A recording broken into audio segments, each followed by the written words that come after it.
Qui connaissait le CRECA ou le CRECA? Il n'y a pas d'accent, là, mais on dit toujours CRECA pareil. Ouais, qui connaissait le Conseil régional en environnement avant de se présenter ici? Tout le monde. C'est bon. C'est pour ça qu'on est là. Non, mais c'est normal. En fait, on commence à être en contact avec davantage de citoyens. Parce que vous allez le voir, là, je vais vous présenter rapidement l'organisation. Habituellement, on est en accompagnement du monde municipal, des intervenants. On a des partenaires partout dans la région, mais en tout cas, on a peut-être par le passé moins travaillé directement avec les citoyens, mais vous allez voir, là, les choses changent. Rapidement, je vais me présenter notre rôle au CRECA. Je vais aborder le développement durable à travers les projets qu'on mène dans la région. Donc, deux qui vont toucher le côté plus environnement, parce que les conseils régionaux en environnement, donc je vais vous parler un peu de ce qu'on fait avec les milieux naturels. Mais aussi, on a une mission de développement durable, puis je vais l'explorer, cette mission-là, à travers ce qu'on fait autour des changements climatiques. Donc, je suis directeur général depuis 2015. Auparavant, j'ai travaillé à la conférence régionale des élus de Chaudière-Appalaches depuis 2003. Donc, ma job, c'était un professionnel, un conseiller en développement régional. J'accompagnais des élus, des municipalités, des promoteurs de projets, des groupes citoyens, des commissions scolaires, des intervenants, des organisations à amener des projets structurants dans la région. Par contre, ça, c'est l'aspect professionnel, là. Puis aujourd'hui, ce que je considère, c'est que je suis encore quelqu'un qui fait du développement régional. Mon angle d'attaque est juste un peu plus étroit. C'est le secteur environnemental puis celui de la mise en œuvre du développement durable, mais c'est la même chose qui se poursuit. Mais j'ai aussi, comme probablement plein d'entre vous, là, une cause bénévole que je supporte. Et je suis impliqué dans une organisation depuis 1993 qui est située sur la Côte-Nord, donc on change complètement là, de rive et de lieu. Je suis président de cette organisation-là depuis 2005 maintenant. Ça s'appelle Explo Nature. C'est un organisme d'éducation relatif au Saint-Laurent marin. Donc, notre objet à nous, là, c'est le milieu marin. On voit là, les étoiles de mer, c'est des milliers de jeunes qui débarquent chez nous au printemps, à l'automne, dans des classes bleues, donc l'équivalent d'une classe verte, mais les pieds dans l'eau ou les pieds dans la vase. Et pendant l'été, des camps spécialisés, des groupes, des vacances familles, toutes sortes de choses. On en reçoit aussi des groupes universitaires, des cégeps qui viennent nous rencontrer. Mais on a une vocation de recherche également. Depuis plus de 25 ans maintenant, on a fondé puis on opère l'Observatoire d'oiseaux de Tadoussac. Donc, qui est l'observatoire d'oiseaux. On suit les migrations des espèces migratrices. On est le plus important des observatoires d'oiseaux dans le nord-est américain. On a des collaborations avec tous les autres observatoires. On opère aussi la station de Cap-Tourmente, là, qui a un autre site d'observation. Ça, c'est des contrats de service qu'on a avec Environnement Canada, avec aussi le ministère. Explo Nature, c'est un budget de plus d'1 million, là, puis à 95 %, là, c'est des services que l'on vend. C'est une belle boîte. Et dernièrement, on a parti une école de plongée. On fait de la formation avancée en plongée. Puis on a aussi des contrats de recherche avec Pêche et Océan Canada sur toute la faune du Saint-Laurent. Là. On a tout un protocole sur 5 ans. Fait qu'on on va se doter d'un bateau, etc., etc.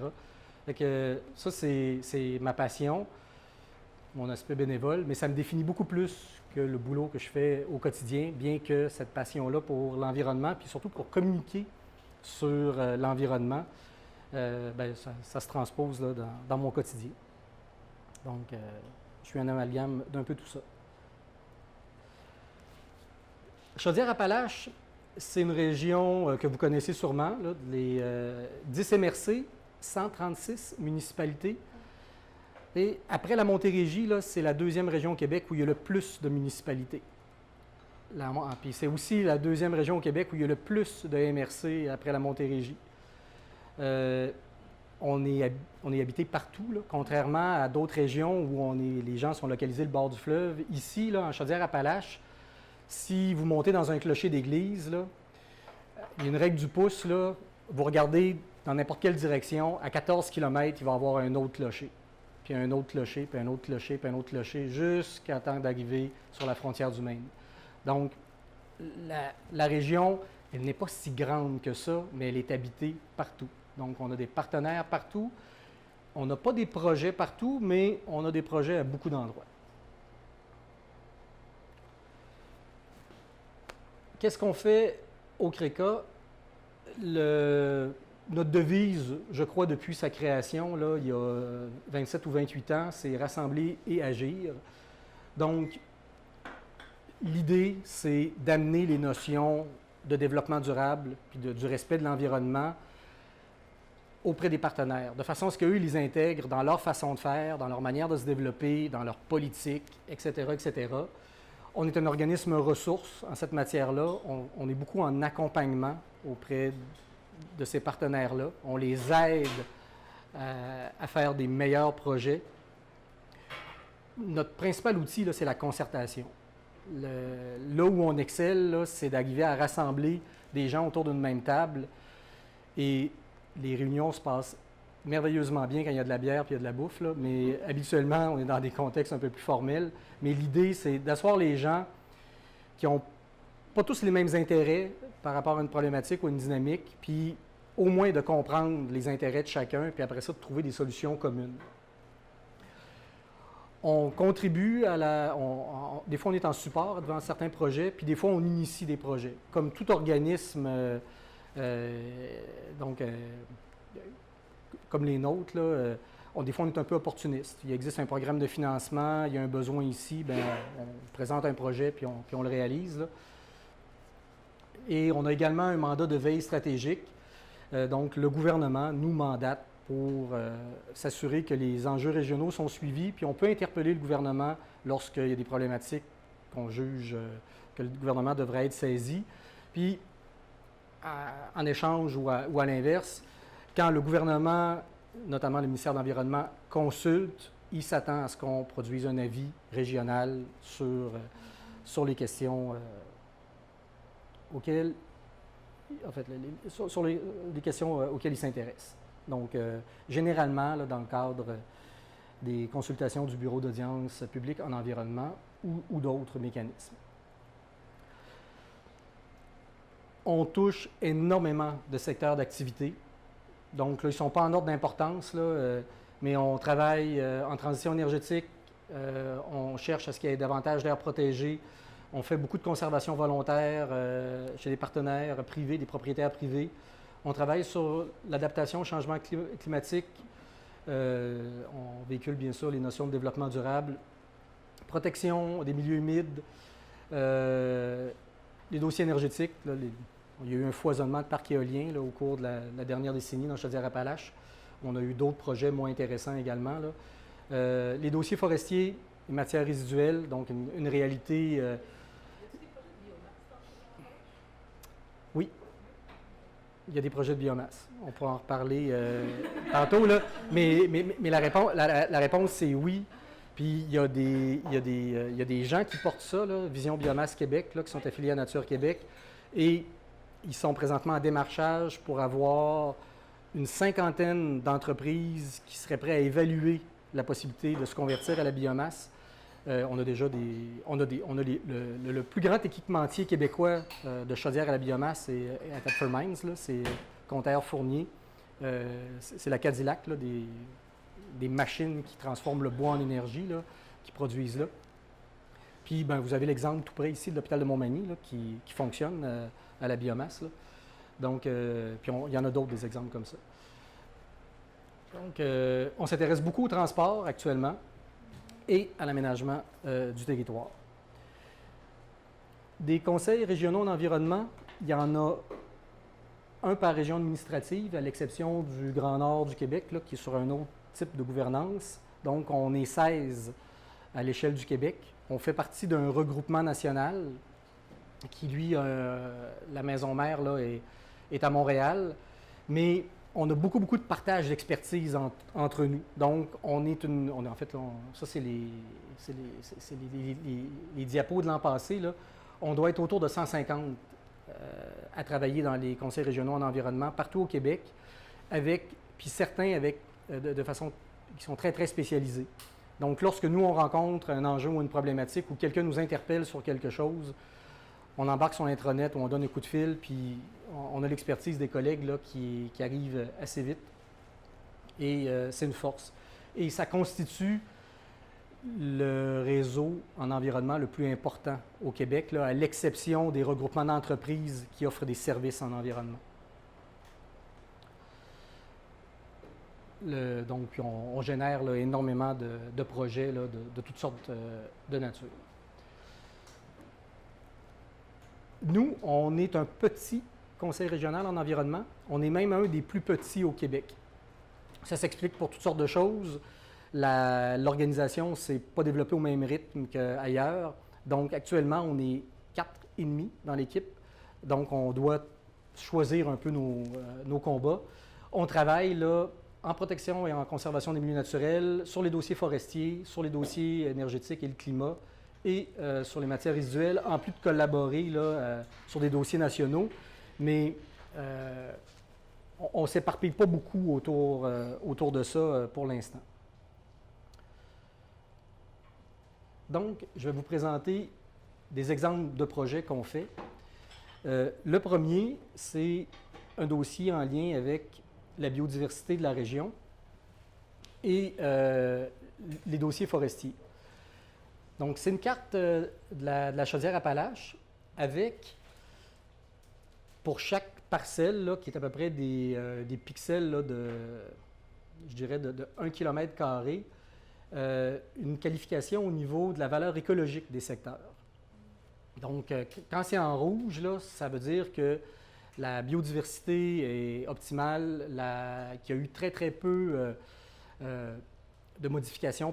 La seigneurie Joly de Lobinière, c'est le plus grand massif forestier de la vallée du Saint-Laurent. Point. C'est-à-dire qu'il n'existe pas d'autres massifs forestiers de cette taille-là à nulle part dans les basses terres du Saint-Laurent. On irait jusqu'en Ontario, on n'en trouverait pas. Donc, ça a une très, très grande valeur de conservation.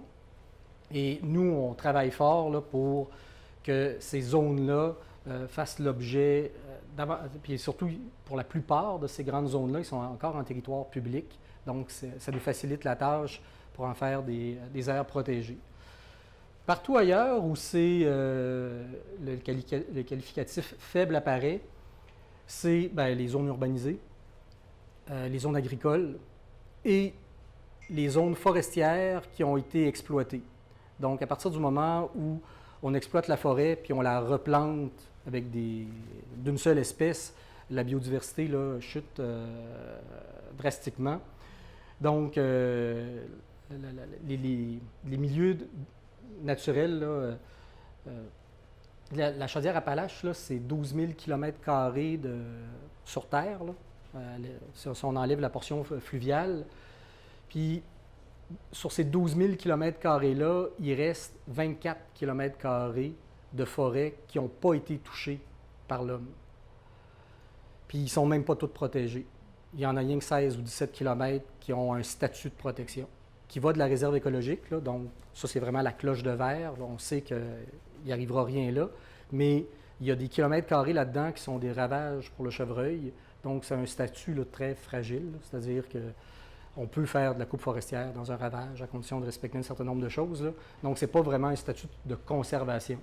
Donc, nous, au CRECA, et là, c'est là que je vous amène, c'est un dossier sur lequel on travaille depuis très longtemps. Là. Mais en 2011, on a fait un forum sur les aires protégées dans la région qui nous a amené à développer un plan de conservation pour l'ensemble des écosystèmes qu'on jugeait essentiels. Et on a fait une stratégie pour les protéger. Puis,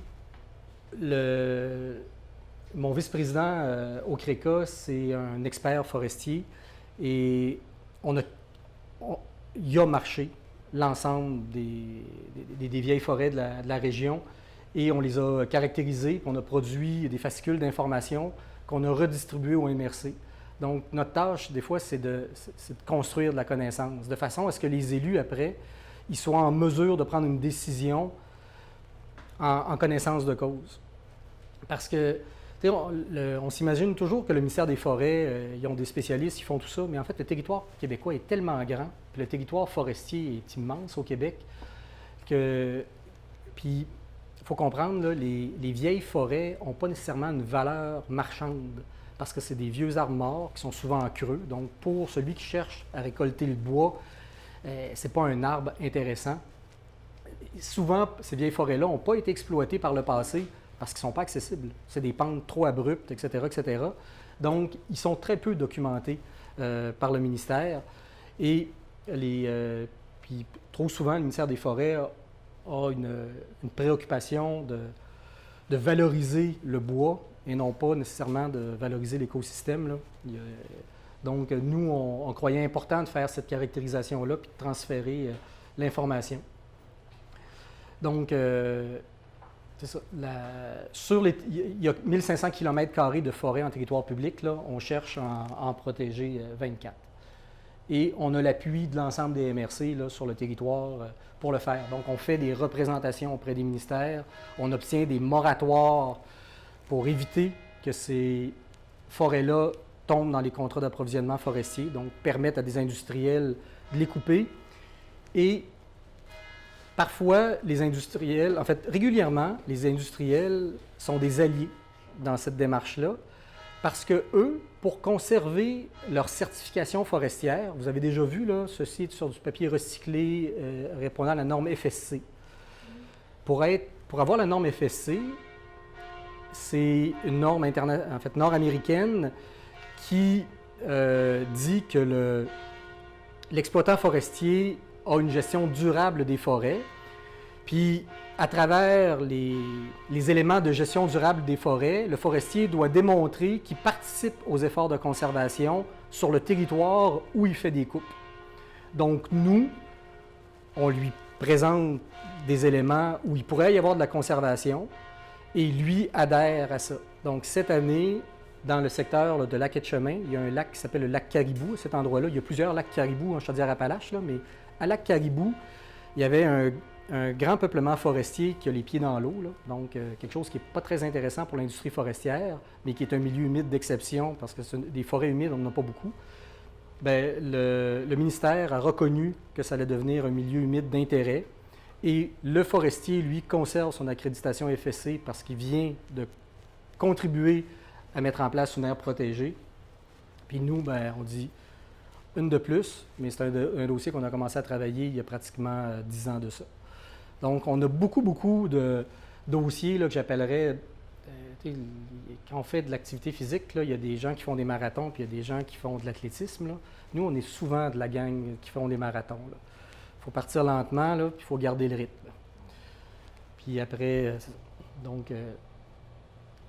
et cette expertise-là, en 2019, on a fait des ateliers de consultation sur la conservation en territoire privé avec le Centre des sciences de la biodiversité du Québec. Là. Donc, il y a des gens qui nous mandatent pour aller rencontrer différents intervenants. Fait que c'est une belle visibilité qu'on a dans la région. Donc ça vous donne une idée là, sur des projets à très long terme. Plus récemment, il y a maintenant 2 ans, l'Assemblée nationale du Québec adoptait une stratégie, la stratégie québécoise de l'eau. Et de ça découle la protection des milieux humides et des milieux hydriques. Ça, le gouvernement vient de confier une nouvelle responsabilité au MRC, partout au Québec, de faire un plan de conservation des milieux humides et des milieux hydriques. Les milieux humides, là, quand on regarde le cycle de l'eau, c'est le premier filtre. Donc, on boit tous de l'eau. L'eau, elle vient généralement de sous terre, mais c'est toujours de l'eau qui a traversé le sol. Puis la porte d'entrée, là, c'est souvent les milieux humides.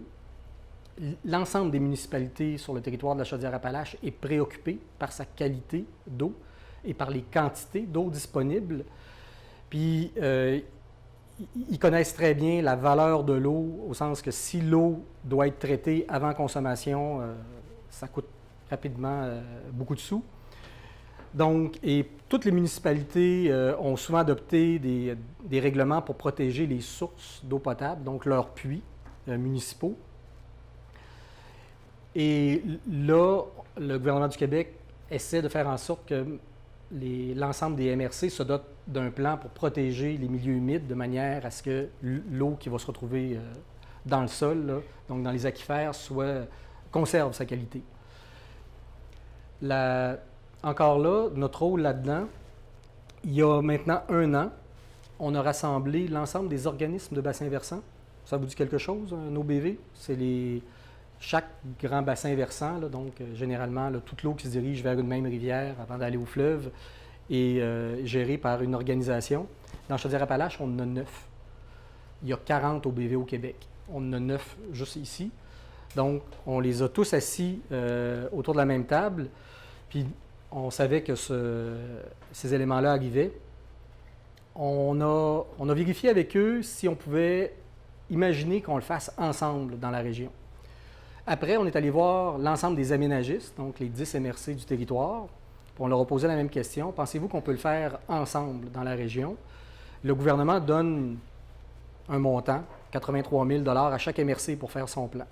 On se disait qu'à 10, on allait avoir un montant conséquent et qu'on allait être capable de faire une démarche cohérente, de façon à ce que le milieu humide qui allait être décrit dans l'îlet, puis caractérisé pour ses qualités, bien, que cette méthodologie-là soit la même sur le territoire de la ville de Lévis, puis dans Beauce-Sartiguan, puis dans Lotbinière. De cette façon-là, bien, les milieux humides vont tous avoir la même valeur relative. Donc, ça nous a pris 1 an, mais la proposition s'est rendue jusqu'aux élus de la région. Puis en 1 mois, l'ensemble des élus de Chaudière-Appalaches ont dit oui, ça nous intéresse, et oui, on le fait ensemble. Ils avaient signé leur résolution d'appui, puis envoyé leur demande de financement au gouvernement. Que l'ensemble de la région Chaudière-Appalaches se mobilise en dedans d'1 mois là, au niveau du politique, pour un dossier en environnement, là, c'est une première. Ça ne s'était jamais vu. Puis ça a pris 1 an à attacher, puis là, il nous reste 2 ans pour faire le plan. Donc là, on est en train de négocier une petite rallonge avec le gouvernement, là, mais on va être capable de le faire. Sans rentrer dans les détails, là, c'est la loi sur l'eau là, qui demande au MRC de faire des planifications régionales. Une fois que les milieux humides vont avoir été identifiés, ils vont être classés en 3 grandes catégories. Ceux qu'il faut absolument conserver parce que les services écologiques qu'ils rendent sont hyper importants. Les autres qui ont déjà subi des modifications ou qui ont été altérés, donc eux autres, ils vont être identifiés comme étant des milieux humides qu'on peut restaurer ou qu'on doit donc conserver le plus possible en l'état. Puis une 3e catégorie qui doit faire l'objet de restauration ou pas. Parce que parfois, malheureusement, un milieu humide, c'est aussi dans un secteur où c'est le seul endroit où on peut agrandir le périmètre urbain. Donc, à ce moment-là, quand on va mettre de côté un milieu humide de cette nature-là, bien là, il y a un mécanisme de compensation qui va faire en sorte qu'il va y avoir des sommes de disponibles pour en restaurer ailleurs ou en créer des nouveaux. Fait que là, il y a un équilibre dans tout ça. Bien sûr, là, le diable est toujours dans les détails. Là. Il y a des choses qui font l'affaire de certains et qui ne font pas l'affaire de d'autres, là, mais la logique est comme ça. Et donc, une démarche en 2 temps, une approche commune. Donc, les 10 MRC vont travailler ensemble à faire un portrait des milieux humides dans la région, à les caractériser, à prendre en compte des notions de connectivité, puis de corridors écologiques. Des fois, un milieu humide peut avoir une moins grande importance, mais s'il est situé entre 2 milieux humides d'importance, bien, il y a une partie de la faune qui, lui, a une préoccupation. Donc, ça va nous permettre de passer à travers là, les limites administratives des MRC, puis d'établir cette connectivité-là et ces corridors écologiques-là. Puis par la suite, une fois que ce plan global-là va avoir été documenté puis diffusé, bien là, dans chacune des MRC, ils vont faire les choix de conservation, de restauration, puis parfois des milieux humides qui devront faire l'objet de compensation. Donc ça, c'est pas nous qui faisons le boulot, on est en support à la concertation, puis le seul mandat qu'on va avoir dans l'ensemble de la démarche pour les 2 ou 3 prochaines années, c'est ce qui touche à la concertation, à la communication autour du projet et aux consultations. Donc, on joue un rôle là, un peu effacé. Là. Il y a de l'expertise un peu partout dans la région, sur d'autres domaines, là, puis on va la mettre à profit. Donc, ça, on est vraiment là, milieu naturel. Fait que quand, je vous disais, notre façon à nous de mettre en œuvre le développement durable, là, bien, c'est d'être en accompagnement puis de faire en sorte qu'il y ait des synergies régionales. Là. C'est des beaux exemples. Il y a 3 ans maintenant, le ministère de l'Environnement nous a confié un autre mandat. C'est un programme qui s'appelle Par notre propre énergie. C'était le volet 3. Ça fait déjà une dizaine d'années qu'on est familier avec cette démarche-là. L'idée, c'est de mobiliser le Québec, puis d'animer les territoires sur des questions de transition énergétique, puis d'adaptation au changement climatique. Vous savez sans doute que les changements climatiques sont dus aux usages qu'on fait des hydrocarbures, puis comme on consomme beaucoup d'hydrocarbures, c'est ça qui cause les réchauffements, les changements climatiques. Il faut changer nos habitudes, donc c'est ce qu'on appelle la transition énergétique, passer des énergies carbonées vers des énergies qui ne sont pas à base de carbone. Et il est un peu tard pour commencer à faire ça. Les changements climatiques affectent déjà une région comme la nôtre, donc il faut aussi une démarche d'adaptation en parallèle pour avoir des communautés résilientes. Donc, les CRE ont reçu le mandat d'animer le territoire autour de ça et de proposer des projets. Là, je vais faire un petit pas en arrière, juste pour les changements climatiques. Qu'est-ce que ça veut dire dans Chaudière-Appalaches? Actuellement, là c'est écrit peut-être un peu petit, là, mais on a 225 jours où la température moyenne dans la région est en haut de zéro. Okay. Ça, c'est notre réalité là, de 2019. Puis, vous avez la courbe là, des précipitations totales. Là, donc, il pleut plus en été qu'en hiver dans la région. Et Ouranos, qui est un regroupement de scientifiques québécois qui sont spécialisés dans les modèles climatiques, ont fait des projections pour l'ensemble des régions du Québec. Donc, dans leurs projections, eux, ils disent, sur un scénario que je vais qualifier de modéré, okay, c'est pas catastrophique, là, c'est juste modéré, en 2050, là, la saison chaude, donc le nombre de jours en haut de zéro dans Chaudière-Appalaches, va augmenter de 21. Fait que le printemps va arriver quelque chose comme 2 semaines plus tôt, puis l'automne va durer 2 semaines de plus. Oui, c'est ça, des semaines de 5 jours. Là. Donc, ça peut être une opportunité pour nous, là, puis ça a aussi des effets. Puis les précipitations totales augmentent légèrement, mais ils respectent encore la courbe, là, c'est-à-dire un peu plus l'hiver, puis en été, là, puis à l'automne, là, sensiblement les mêmes. Ça, c'est ce que les modèles climatiques arrivent à dire aujourd'hui. Les gens d'Ouranos, ils vont beaucoup plus loin que ça. Ils sont en mesure de faire des cartes. Donc, chaque carré là, sur la carte, c'est un carré de 10 km par 10 km. Puis ça, c'est la température moyenne entre 81 et 2010. Dans la région, là, tous les jours de l'année confondus. Donc, vous vous en doutez bien, là, il fait plus frais là, dans le secteur du Massif du Sud que sur le littoral.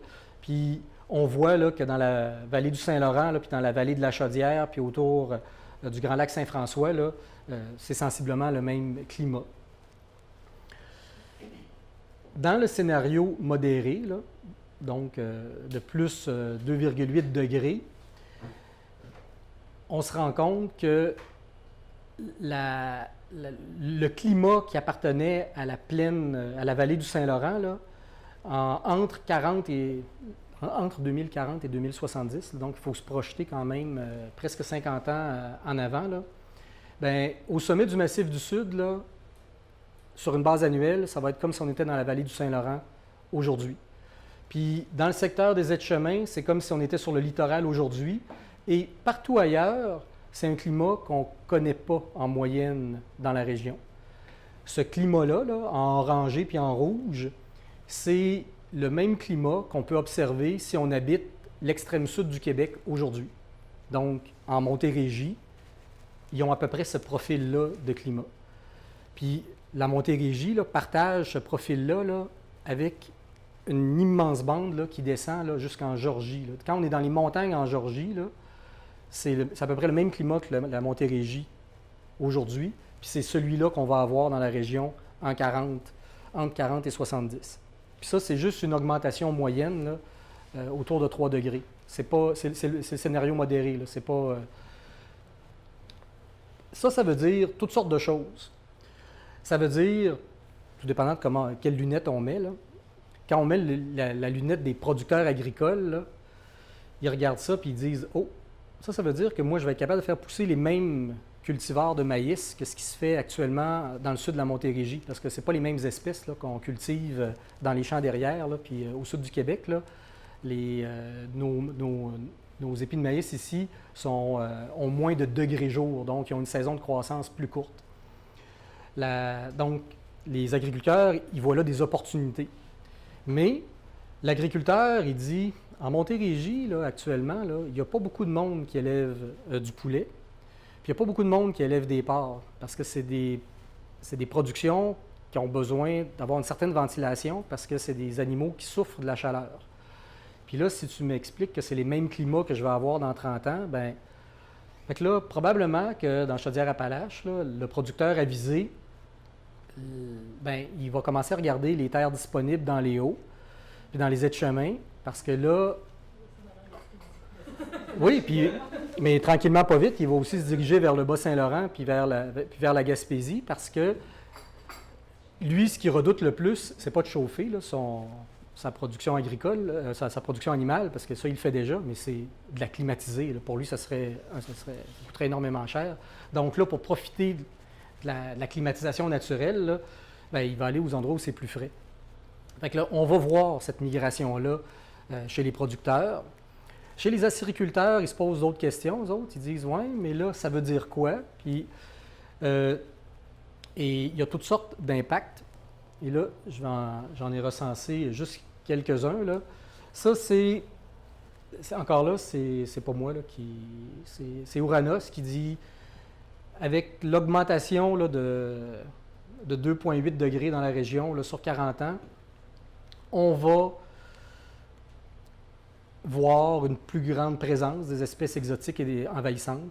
Donc, ces espèces-là existent déjà au sud. L'habitat devient profitable ici, fait que les espèces migrent.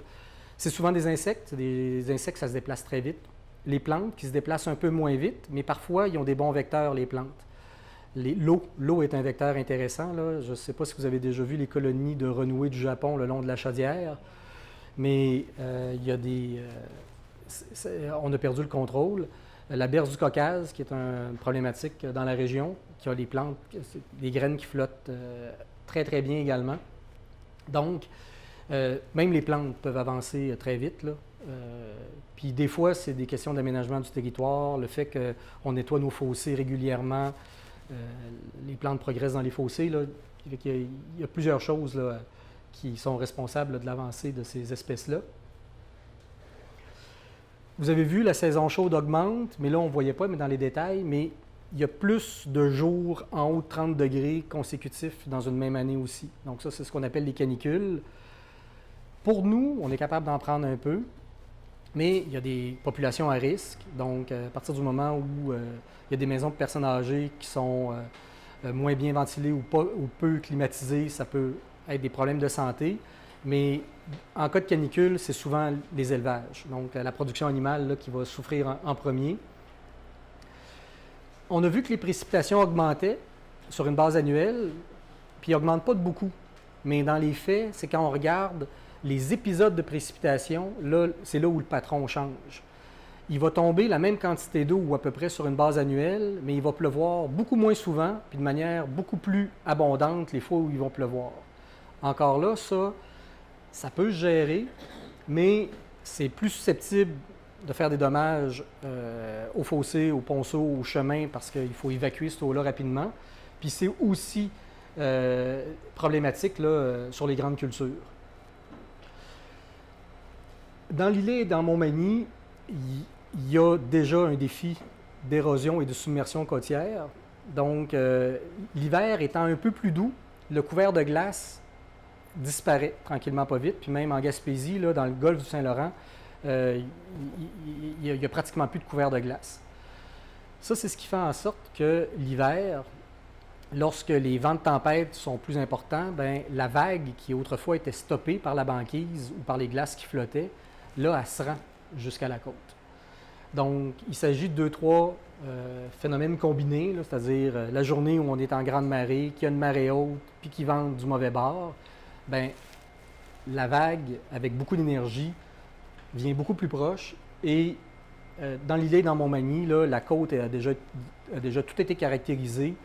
Puis, on sait déjà quel bout de route va devoir être reculé et quel bâtiment est à risque sur un horizon de 50 ans.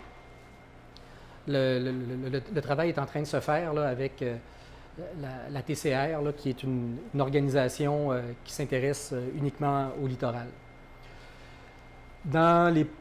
Même dans les centres de village, là, à Lévis, les îlots de chaleur, c'est une réalité. Il y a du smog dans nos villages, même des fois dans les tout petits villages. Il s'agit juste que les conditions atmosphériques, puis que tout le monde se mette à allumer son poêle à bois, là, puis la qualité de l'air diminue. Ce n'est pas un effet direct du changement climatique, mais les redoux humides en hiver où on chauffe le poêle, ben, c'est là où où on crée notre propre smog, là. Puis c'est souvent parce que on cherche à chasser l'humidité. Donc ça, c'est une partie là, des problématiques. Maintenant, une fois que c'est connu, ça, puis qu'on est pris avec, qu'est-ce qu'on peut faire? L'adaptation au changement climatique, là, c'est compliqué, là. Il y a énormément d'informations. Là. Vous êtes bombardé par l'information.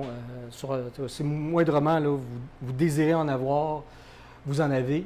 Lui, le temps, il file, mais les changements de comportement sont plutôt durs. Je les aime bien, mes 3 horloges. Là, des fois, on a l'impression de faire un peu du surplace quand il vient temps là, de changer les comportements. Puis, le graphique à droite, c'est pas fait par un écologiste du tout, là. C'est fait par le directeur du bureau parlementaire sur le budget.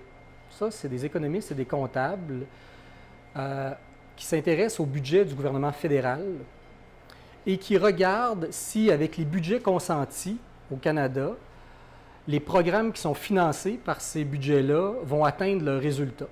Donc, c'est un espèce de vérificateur, en fait, ça relève là, du vérificateur général du Canada, mais lui, il regarde que le budget. Puis il dit, quand le gouvernement dit, moi, je mets des sous là, est-ce qu'il va atteindre les objectifs qu'il cherche à atteindre? La cible, c'est la ligne du bas pour le Canada là, en 2030. Il faudrait être à 500 millions de tonnes de CO2. Le bureau parlementaire là, du budget, là, lui, il dit, là, on va être la ligne bleue si on garde les choses comme on les fait maintenant. Puis Environnement Canada, lui, en rajoute, il dit non, on va être la ligne jaune si on poursuit ainsi. Fait que là, les écologistes puis les économistes ne s'entendent pas, mais c'est pas grave, là, on voit surtout là, qu'on est loin d'atteindre nos cibles avec les moyens qu'on prend actuellement à l'échelle du Canada. Donc, après ça, bien, il faut se poser la question, qu'est-ce qu'on peut faire, nous, localement? Bien là, à notre niveau à nous, c'est c'est de travailler sur les petits gestes parce qu'ils font une différence au global, puis c'est de travailler sur les changements de comportement parce que c'est, en fait, moi, avec les moyens que j'ai, je ne vous parlerai pas de technologie de captation du carbone, là, je vais laisser ça à d'autres, là, mais sur les comportements, nous, on peut travailler. En 2018, on a fait un forum régional sur la transition énergétique, puis il y avait énormément de gens qui sont venus présenter des initiatives intéressantes qui venaient d'un peu partout au Québec, des initiatives de la région. Puis on a fait des ateliers, on a demandé aux intervenants qui étaient rassemblés, vous voulez travailler sur quoi? Et les déplacements sont apparus rapidement à travers les souhaits des gens. Et on a été en mesure, en cours d'année, de déposer une demande de financement et de débuter un projet que vous ne connaissez probablement pas encore parce qu'il n'a pas encore fait l'objet de diffusion très large, qu'on appelle Embarque Chaudière-Appalaches. Donc, c'est Environnement et Changement climatique Canada là, qui nous finance. Embarque, ça vise à mettre en place un réseau de stationnement incitatif dans toute la région. Là, on commence par 25. L'an prochain, on en met 25 de plus. Puis, dans 2 ans, il va en avoir au minimum un par village. Et le Embarque, ça permet, d'identifier un lieu où les gens peuvent se rencontrer pour dire « je vais laisser une voiture ici, j'embarque avec toi ». Mais c'est aussi une plateforme web qui, pour chacune des municipalités dans Chaudière-Appalaches, donne toute l'information sur les alternatives à l'auto solo. Donc, c'est comme un immense répertoire sur le numéro du taxibus, il est où? Le numéro du transport collectif, s'il existe, il est où? C'est quoi le trajet? C'est où sont les horaires? Donc, tout ça a été rassemblé sur une même plateforme. Donc, tous les services par municipalité, les stationnements incitatifs, le réseau de pistes cyclables, l'ensemble des bornes électriques dans la région, où sont les supports à vélo dans la région, les parcs aux bus, les traversiers, en fait, tout ce qui touche le transport. Puis, là, c'est un avant-goût de la plateforme. Là. Donc, pour chacune des municipalités, on peut cliquer dessus, voir l'information. Là, on voit une partie là, des pistes cyclables également qui sont disponibles. Donc, ce projet-là est en train de se déployer. L'ensemble des MRC du territoire sont partenaires. Les cégeps du territoire sont partenaires.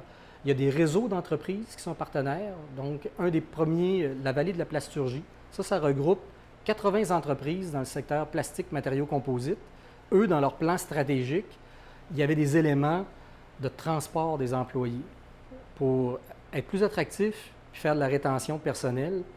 Donc, ils sont partenaires. Puis, à terme, sur cette carte-là, on va voir aussi les entrepreneurs proactifs en déplacement. Donc, ceux qui ont des plans de déplacement, ceux qui donnent des avantages, peu importe la nature, là, on va tout répertorier ça au même endroit. Et des projets Embarque, il n'y en a pas seulement en Chaudière-Appalaches, là, il y en a 6 qui sont en train de se bâtir à l'échelle du Québec. C'est Lanaudière qui est le plus loin, là. Nous, on s'est inspiré de leur plateforme. Et il y a également un outil de covoiturage. Donc, on ne propose pas un outil de plus, parce qu'il y en a déjà tout plein des outils de covoiturage. En fait, ce qu'on propose, c'est un agrégateur. On pose la question, moi je pars de Saint-Vallier, je veux aller à Lévis le mardi. Puis lui, il pose à 7 autres plateformes de covoiturage la même question, puis il ramène les résultats. Donc, ce n'est pas un lieu où on peut s'inscrire comme chauffeur, mais si on cherche quelqu'un qui peut nous donner un lift, il va nous ramener l'information. Autre projet auquel on a participé, encore là, dans l'idée de changer les comportements, il y a à peu près 1 an, à la fin mai, en fait, il y a un groupe citoyen de Lobinière qui est débarqué dans mon bureau, qui ont dit « on veut faire quelque chose chez nous ». Les gens sont mobilisés, puis on pense qu'on peut faire quelque chose. On veut faire un forum régional, puis il va durer 1 semaine. Là, j'ai dit « ouf, un forum d'1 semaine, là, c'est énorme. » Fait que ils tenaient à leur bout, là. Il y a vraiment eu une négociation, là. Ils m'ont convaincu pour 3 jours. Après, j'ai dit, je suis d'accord, j'embarque, je vais être partenaire. On est allé rencontrer la MRC. Puis la MRC, quand on leur a dit 3 jours, ils ont dit, vous êtes fous, ça ne marchera pas. Puis finalement, on l'a fait. Le forum s'appelle, c'est tenu le 25, 26, 27 octobre dernier. Donc, demain, Lobinière, on s'emballe pour le climat. La programmation, vous irez voir, là, il y a un site web. La programmation touchait à la fois le secteur municipal, la consommation, les transports, l'alimentation, le zéro déchet. Puis on avait aussi des conférenciers là, de renom là, au cours d'une soirée. On a eu, dans une MRC comme Lobinière, 600 participants, 3 jours. Il y avait un salon des exposants. Et le samedi après-midi, on était 70 dans un atelier à dire qu'est-ce qu'on fait maintenant. Et ce qu'on a réussi à faire lors de cet atelier-là, c'est de dire il faut continuer à travailler ensemble. Et on a mis sur place une table de concertation sur le climat dans Lobinière avec 23 organismes socio-communautaires. Moi, ce n'est pas ma clientèle habituelle. Je travaille avec toutes sortes de monde, mais le socio-communautaire, là, la maison de la famille, les fermières, le groupe scout, ce n'est pas des interlocuteurs réguliers, là, mais eux, ils voulaient participer. Donc là, bien, on a aussi la SADC, on a aussi le Cégep, on a aussi la MRC. Donc, on a d'autres acteurs. Là. Et puis, il y a des citoyens qui disaient « Moi, la table de concertation, ça m'attire moins, mais je voudrais faire des projets. » Fait qu'il y a 4 groupes citoyens qui se sont mis en place. Un sur la thématique déplacement, un sur consommation, un sur les milieu de vie, puis l'autre sur les savoir-faire. Une espèce de catégorie un peu vague, là, mais puis les 4 groupes se sont mis en place. Ils se sont tous nommés un pilote qui participe aussi aux travaux de la grande table. Et là, il y a un foisonnement de projets qui sont en train d'apparaître dans Lobinière. Puis moi, mon intérêt à participer, puis à cet accompagnement-là, c'est d'apprendre de cette dynamique-là parce que il y a des gens à Montmagny qui voudraient qu'on fasse quelque chose qui ressemble à ça. Il y a des gens en Beauce-Sartiguan qui nous interpellent. Puis, on va faire des petits avec tout ça, c'est sûr. Et il y a... donc là, vous avez là, les personnes qui sont présentes là, sur la table climat dans Lobinière. Et on a gagné un prix national pour cette initiative-là, donc un Grammys de l'environnement. C'est dans notre catégorie à nous, là, les co-listiers pour le prix, c'était La planète s'invite à l'université, puis la déclaration d'urgence climatique. C'était quand même pas puis le jury, on le remercie, a voulu souligner l'effort qu'on avait fait avec Demain Lobinière. Donc, et là, l'ensemble des projets, bien, on travaille vraiment sur des projets ancrés dans le milieu, portés par des citoyens qui visent... On ne s'est pas donné une immense mission. On a juste dit, Lobinière va se donner les mêmes cibles de réduction des gaz à effet de serre que le Québec en général. On ne cherche pas à devenir carboneutre là, ou plus vert que vert. Là. On fait juste dire, on va réduire de 30 % à notre échelle. Comment on s'y prend? Comment on finance un bilan carbone? Comment on met ça en œuvre après une réduction pour atteindre ça? Puis les gens s'approprient la problématique, puis ils passent à l'action. Là, on est encore une poignée, là. Mais il y a toutes sortes de monde là, autour de la table. Il y a des gens qui savent comment mobiliser des gens. Il y a des gens en communication. Bref, en fait, on est un peu de la société civile en général, donc il y a toutes sortes de compétences, mais ces gens-là disent, ben moi, je vais m'investir. Puis là, on y va aussi au rythme de ces gens-là. De toute façon, quand je dis on va au rythme, c'est moi qui ai de la misère à suivre. Parce que les citoyens, eux, ils étaient prêts à faire une rencontre par semaine. Fait que là, imaginez, 4 groupes plus la grande table des partenaires. Nous, on a concentré nos efforts. Là. On ne les suit pas tous. Là. Mais il y a une motivation, puis il y a moyen de partir un mouvement. Puis on n'est pas tout seul au Québec à faire ça. On est en lien avec d'autres. Donc, le développement durable, là, ça peut aussi se mettre en œuvre à ce niveau-là d'intervention.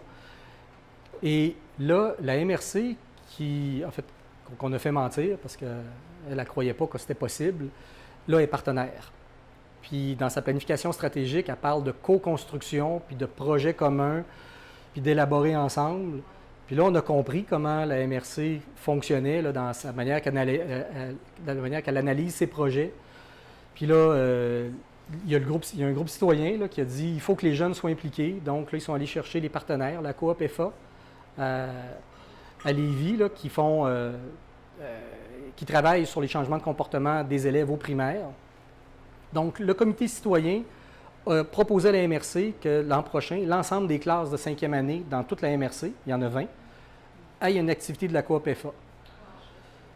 La MRC a dit qu'elle était prête à financer 50 %. Moi, je m'étais avancé pour 25 %. Puis là, les entreprises du milieu vont faire 25 %. Fait que ce projet-là est né vraiment d'une volonté citoyenne, puis il va se faire. Puis là, la MRC, elle doit bien le savoir, là, mais c'est un projet qui va être répétable. Parce que l'an prochain, ça ne sera pas la même gang en 5e année du primaire. Ça va être la nouvelle cohorte. Donc, on va faire des petits. Donc, c'est le genre de choses dans lequel on s'investit, dans lequel on a du plaisir aussi. Mais vous voyez, là, on est dans le flou, on est un peu dans... en fait, c'est pas... on n'est pas en train de caractériser un milieu humide puis dire il commence ici, il finit là. Mais en même temps, si on veut travailler sur les changements de comportement puis la mobilisation, c'est par là qu'il faut passer. Je vais m'arrêter ici, parce que là, je suis sûr que vous êtes capable, avec vos questions, de me faire parler encore 2 heures. C'est pas le but, mais je suis prêt à répondre à vos questions, mais aussi à discuter avec vous de ce que vous pensez de ça aussi, puis de ce qui vous tente de faire. Puis si vous voulez vous impliquer, là, puis si vous connaissez des gens là, qui aimeraient ça travailler pour un CRE, là, dites-leur, là, envoyez-moi les CV. Là, on est hyper concurrentiel sur les salaires, là. Mais on est à la recherche de monde intéressé, intéressant, puis qui ont le goût de s'investir un peu. Puis là, il manque pas de... Il y a tout plein de choses à faire dans Chaudière-Appalaches. En fait, mon problème à moi, c'est d'avoir assez de monde pour tous les projets qu'on peut lever. Je me retiens de déposer des projets parce que je sais que je n'ai pas suffisamment de gens pour les réaliser. C'est un beau problème, là, mais on pourrait être davantage. Est-ce qu'il y en a qui ont des questions, des commentaires, des interrogations pour Martin, ses projets? Est-ce qu'il y en a qui ont envie, au prix, c'est ma question, de déjà vous y aller? Tantôt, vous avez fait rentrer un peu votre vision du développement durable. Est-ce que ça ressemble un peu à la présentation? Est-ce qu'il y a quelqu'un qui a envie de se mouiller? Une question, un commentaire? Oui?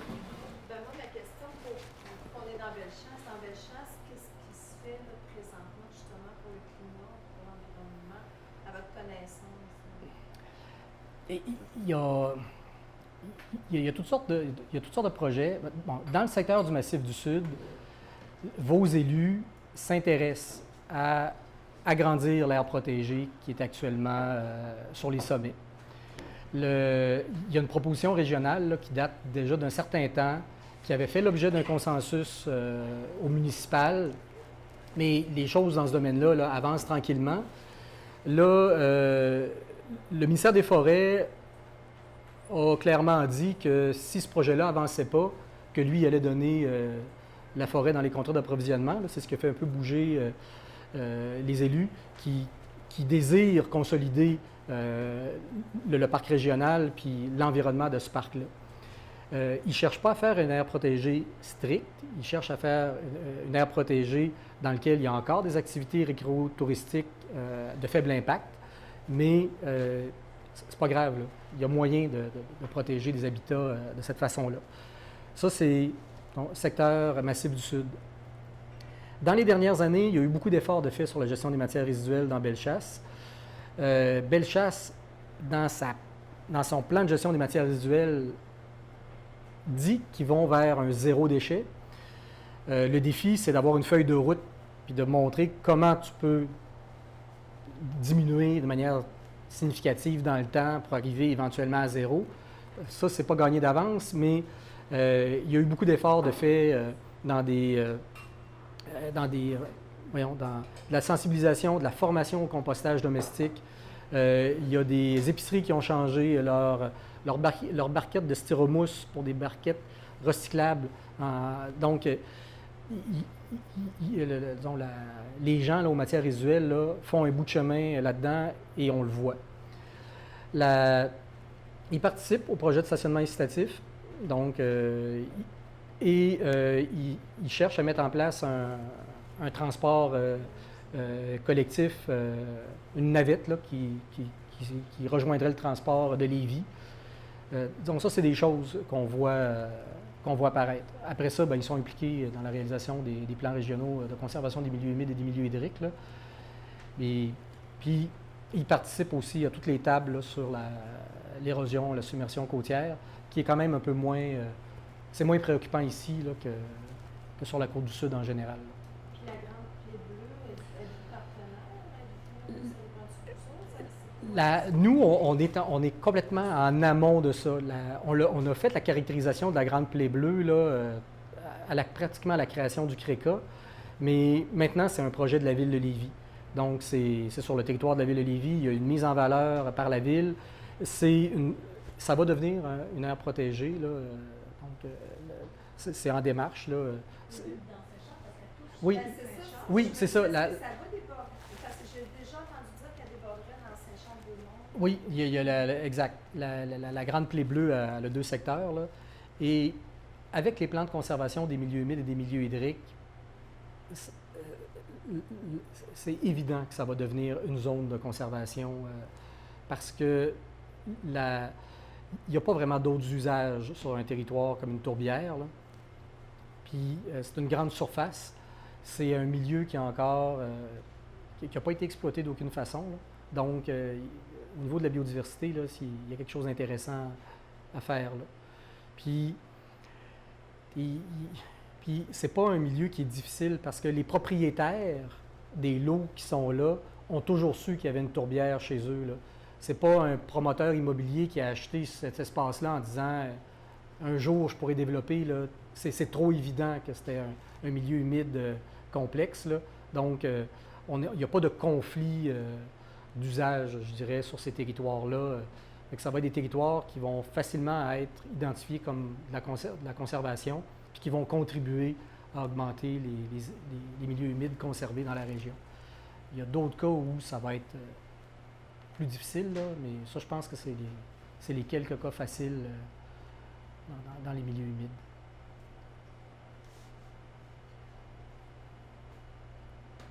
D'autres éléments? Oui, mais votre projet de stationnement incitatif, vous disiez qu'il y en a 25, c'est des projets subventionnés? Oui, c'est Environnement Canada qui nous subventionne. On ne crée pas, on ne fait pas de l'asphalte au CRECA. On va identifier. Actuellement, il y a des gens qui stationnent leur voiture partout. Regardez, soyez attentifs, là. Il y a des lieux de rassemblement, là, formels, informels, tolérés, non tolérés. Nous, ce qu'on offre à tous ces propriétaires-là, c'est de dire, on va te mettre une signalétique, puis on va dire le nombre de cases où il peut y avoir du covoiturage. Il y a un paquet de commerces qui demande juste ça, hein, de dire, oui, les 8 au fond, il n'y a pas de problème, n'importe quand. Mais les 8 sur le bord de la porte, je préférais que ce soit mes clients de passage. Là. Puis il y a d'autres endroits, c'est aussi de dire, là, c'est un stationnement incitatif officiel, puis dans les rues autour, ça n'en est pas. Donc, la carte va permettre de faire tout ça. Mais ça, pourquoi on est subventionné, c'est pour démarcher tout ça, puis de poser les pancartes. On ne fera pas le CRECA ne fera pas de l'asphalte à nulle part. Par contre, si des municipalités veulent définir des nouveaux stationnements, ça va nous faire plaisir d'offrir la signalétique. Puis, à toutes les fois où on met un stationnement, en fait, où on offre la signalétique, on met aussi un support à vélo. Donc, ouais. Puis les 25 premiers, là, ils vont tous apparaître à l'automne, puis les 50 suivants dans l'année qui va suivre. Les boisés de ferme puis les bandes riveraines, ici, on est vraiment agricole. Là, oui.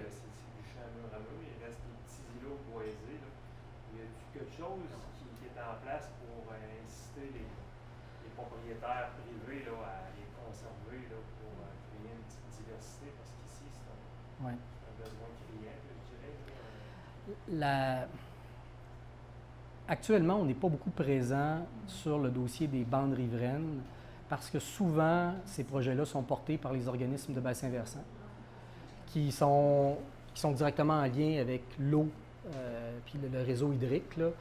Fait que par contre, au CRECA, puis là, je ne l'ai pas mentionné, là, on fait plusieurs projets de conservation volontaire. Donc, un propriétaire de l'eau où il y aurait un boisé en fond de champ qui, lui, voudrait savoir c'est quoi la valeur écologique de son boisé à lui. Nous, on peut caractériser, puis on peut produire un guide du propriétaire, puis des recommandations, puis de faire un contrat moral avec cette personne-là.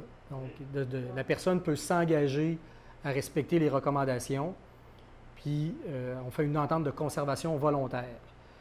Le CRECA en a fait 350 de ces ententes-là, puis il y en a à peu près 700 dans tout Chaudière-Appalaches.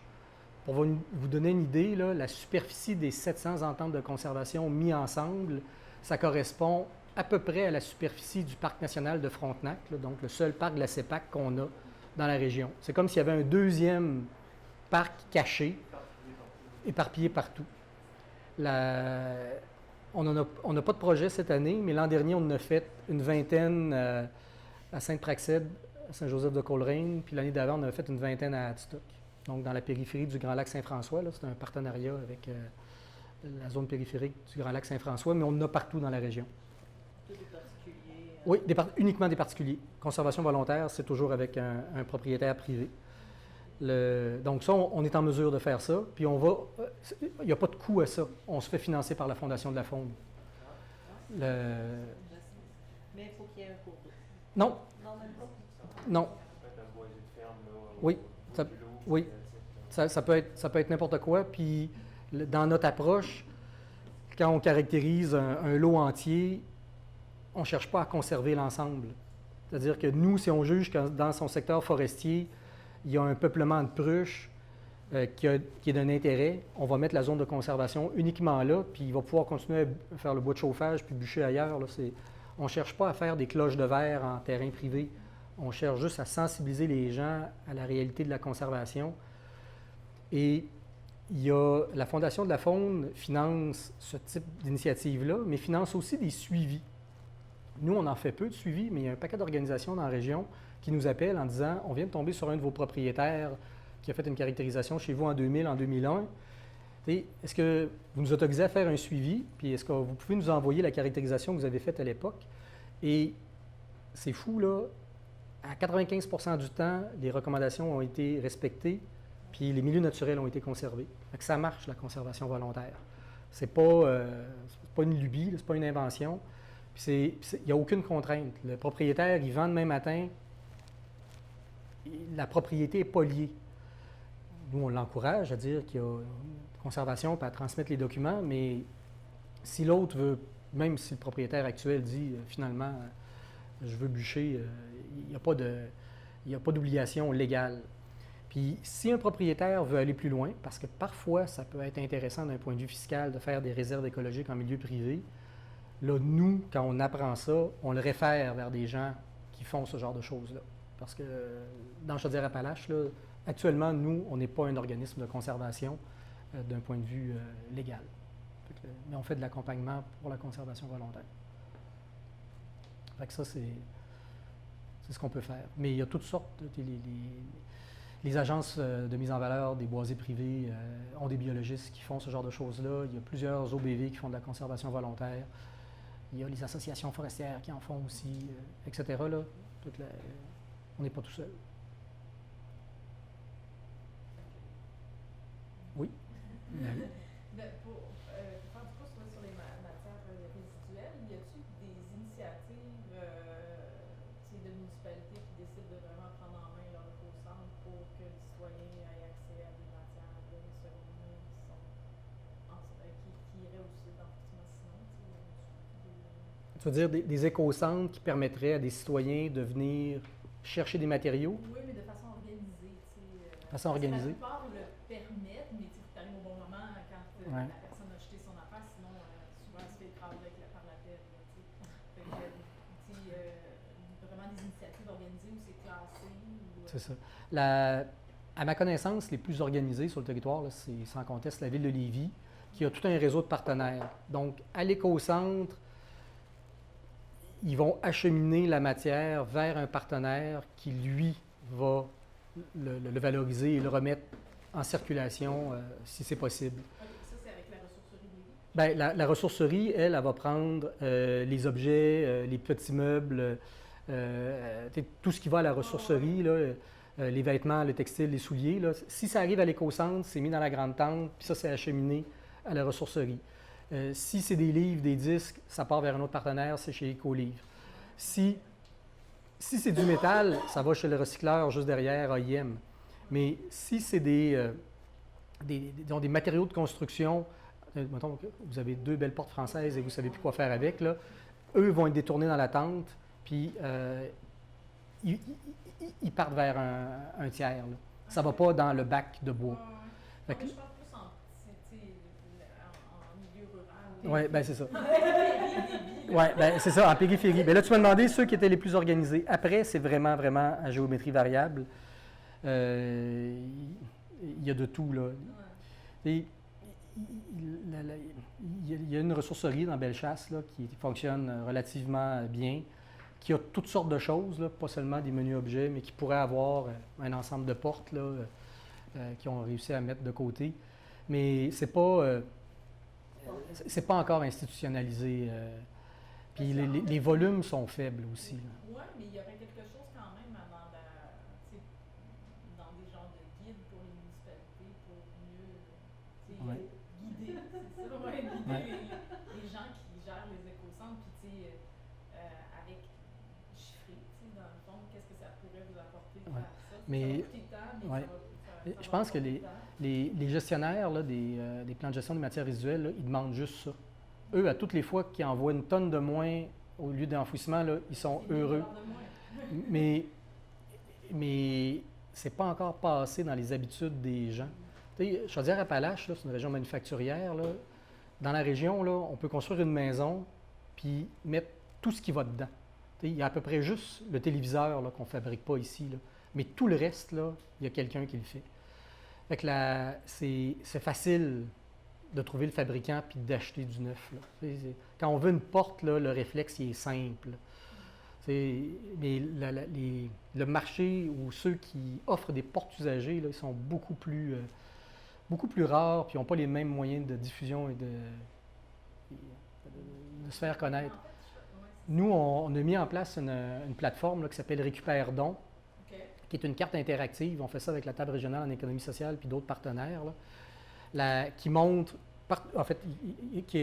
on montre l'ensemble des éco-centres dans toute la région, puis aussi toutes les entreprises, c'est ça, toutes les entreprises d'économie sociale qui participent à cette dynamique-là. Donc là-dedans, si on cherche porte, c'est peut-être possible de voir là, s'il n'y a pas quelqu'un qui offre ce type de service-là. Mais spontanément, là, je ne peux pas te nommer personne. Mais c'est effectivement, c'est un grand défi. Puis toutes les questions d'économie circulaire et tout ça, là, c'est tous des concepts qui sont en vogue. Tout le monde en parle, tout le monde voudrait en faire. Mais quand on arrive dans le concret, c'est que des fois, on n'est pas encore rendu là. On est 136 municipalités. Là. Officiellement, il y en a 3 qui ramassent les matières organiques. Lévis, Thetford, puis le pilote à Berthier. Et les autres, là, c'est compostage domestique volontaire. Après, quand on regarde, on fait de la caractérisation de poubelles, nous, des fois, là, il y a encore énormément de matière recyclable là, qui va au centre de tri là, dans nos poubelles régulières. Puis, on ne va même pas chercher cette matière-là. Donc, avant de se lancer dans des synergies industrielles puis de l'économie circulaire, c'est de dire là, la base, recyclable, matière organique. C'est clair, mais je trouvais que les éco-centres, c'était comme, c'est que là, il y a des employés qui gèrent cette matière-là de toute façon. Fait que, il y aurait comme oui, mais il y a un bassin. ne serait-ce que de ne pas toutes les ouvrir le même samedi matin dans une MRC. Et comment ça se fait que quand toi, tu veux vider ton cabanon le dimanche après-midi, tu ne peux pas aller porter ça le village d'à côté? juste d'arriver à avoir un peu plus d'arrimage, de cohérence, d'être dans un souci de service, là, pour faire en sorte qu'il y ait le maximum de matière.